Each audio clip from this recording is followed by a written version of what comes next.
వేడి వేడి అన్నంలోకి గోంగూర పచ్చడి అంటే నాకు చాలా ఇష్టం అన్నమాట. నాన్ వెజ్ కూడా అంత ఇష్టం ఉండదు. అంత ఇష్టం ఈ గోంగూర పచ్చడి అంటే.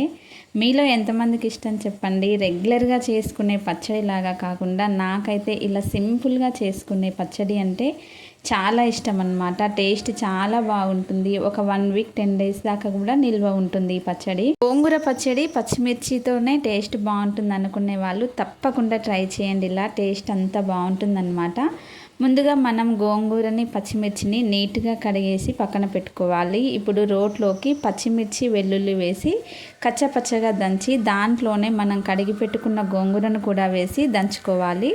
ఇప్పుడు స్టవ్ పైన కడాయి పెట్టి ఆయిల్ వేసి ఎండుమిర్చి కరివేపాకు పసుపు వేసి మనం దంచుకున్న గోంగూర పచ్చడిని వేసి ఇలా ఆయిల్ పైకి తేలేంత వరకు కుక్ చేసుకుంటే ఎంతో టేస్టీగా ఉండే గోంగూర నిల్వ పచ్చడి రెడీ. టేస్ట్ అయితే చాలా బాగుంటుంది. తప్పకుండా ట్రై చేయండి. ఓకేనా మరి, బాయ్.